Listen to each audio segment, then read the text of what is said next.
Tips menangkal sihir.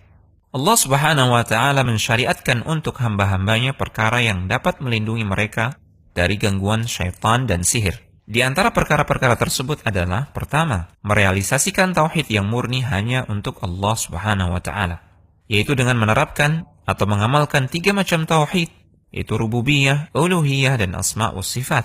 Jika seorang hamba telah merealisasikan ketiga tauhid ini, maka dia akan mendapatkan perlindungan dari segala keburukan dengan izin Allah. Kedua, ikhlas. Mewujudkan keikhlasan merupakan jalan selamat dari syaitan menurut pengakuan syaitan sendiri.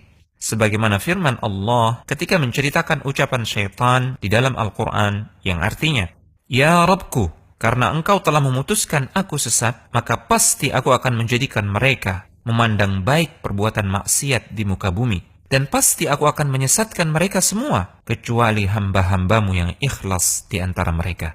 Ketiga, menjaga salat berjamaah. Rasulullah SAW bersabda, yang artinya, tidaklah terdapat 3 orang di suatu desa atau kampung yang tidak mendirikan salat berjamaah, kecuali syaitan akan mengalahkan mereka. Maka hendaklah kalian berjamaah, karena serigala hanya akan memakan kambing yang sendiri. Keempat, membaca surah Al-Baqarah di rumah. Rasulullah SAW bersabda yang artinya, bacalah surah Al-Baqarah di rumah-rumah kalian, karena syaitan tidak akan memasuki rumah yang di dalamnya dibacakan surah Al-Baqarah. Rasulullah SAW juga bersabda yang artinya, janganlah kalian menjadikan rumah-rumah kalian seperti kuburan, karena sesungguhnya rumah yang dibacakan surah Al-Baqarah tidak akan dimasuki oleh syaitan. Kelima, memakan 7 kurma ajwa atau kurma nabi pada pagi hari. Rasulullah SAW bersabda yang artinya, barang siapa di pagi hari memakan 7 buah kurma ajwa, maka dia tidak akan terkena racun atau sihir.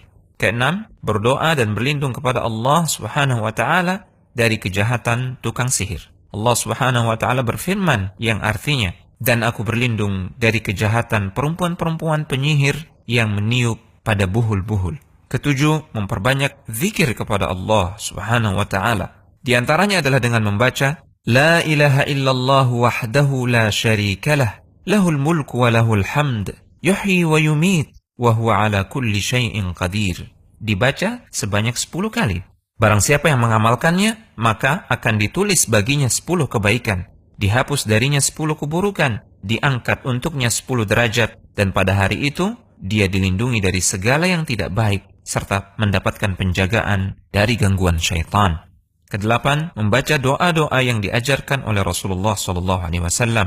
Seperti doa ketika masuk dan keluar rumah, doa di waktu pagi dan petang, doa ketika makan dan minum, atau doa ketika melakukan hubungan suami istri.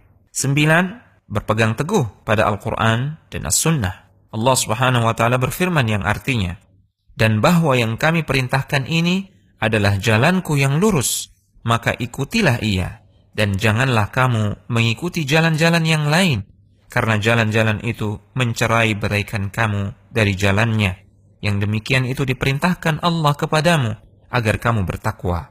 Ibnul Jauzi rahimahullahu ta'ala menuliskan dalam kitabnya Talbis Iblis, seorang laki-laki yang telah berbicara dengan jin bercerita kepadaku, bahwa jin itu berkata, tidak ada sesuatu yang paling berat bagi kami, yaitu syaitan, selain orang yang mengikuti sunnah.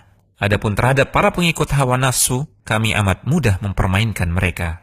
10. Ruqyah, yaitu dengan membacakan Al-Quran dan doa-doa yang diajarkan oleh Rasulullah SAW kepada orang yang terkena sihir. Dengan niat yang ikhlas, penuh harap kepada Allah, maka orang yang terkena sihir akan sembuh dengan izin Allah Subhanahu wa Ta'ala. Al-Hujjah.com